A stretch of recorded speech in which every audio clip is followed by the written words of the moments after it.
Bonjour, je suis Bernard Minier, écrivain, auteur de romans policiers, et en cette journée mondiale du braille, je viens vous entretenir d'une cause qui me tient à cœur et d'une association que je parraine, le CTEB, le Centre de transcription et d'édition en braille. Mais d'abord, je voudrais vous citer quelques chiffres. Il y a en France 1 700 000 personnes qui souffrent de troubles visuels sévères. Une personne aveugle ou malvoyante naît toutes les 15 heures. Selon l'OMS, le doublement des déficients visuels est à prévoir d'ici 2050. Et 50% des personnes déficientes visuelles sont au chômage. Alors le CTEB, qu'est-ce que c'est? Ou plutôt, qu'est-ce qu'ils font? Le CTEB transcrit en braille de très nombreux livres de tous les genres, pour tous les âges, beaucoup de livres pour la jeunesse, avec des illustrations en relief.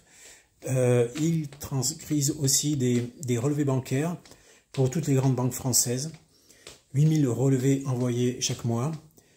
Ils adaptent aussi toutes sortes de publications, par exemple des menus de restaurants, des cartes de visite, des programmes culturels, le programme du Festival d'Avignon à la demande de celui-ci.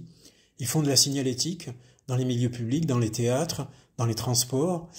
Ils font aussi de la sensibilisation au handicap visuel dans les milieux scolaires. Et puis ils ont un autre combat, c'est celui du prix unique du livre. Parce qu'il n'y a pas d'accès à la culture, il n'y a pas d'égalité des chances sans une égalité de l'accès au livre. Je vais vous donner un exemple. Il est très connu, c'est Harry Potter. La fabrication, le prix de revient d'un volume d'Harry Potter pour le CTEB, c'est 750 €. Un voyant va l'acheter en librairie 10 € environ. Un non-voyant le paiera 55 €. Résultat, le CTEB vend à perte de 695 € et le non-voyant paie 45 € de plus pour le même livre. Je le répète, pas d'égalité des chances sans égalité d'accès au livre.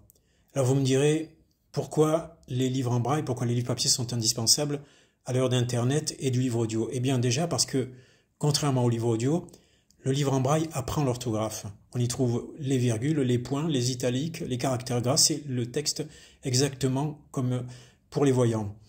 Il apprend donc à lire et à écrire.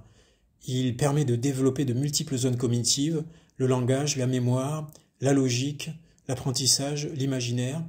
Et puis il a les mêmes vertus que la lecture d'un livre classique, avec l'accès à la connaissance, l'accès à la culture. Enfin, il est utilisé par de nombreux élèves et étudiants. Il faut savoir qu'en France, il y a 10 000 personnes aveugles qui sont scolarisées chaque année et environ 35 000 malvoyants. Donc c'est un combat important, c'est un combat essentiel.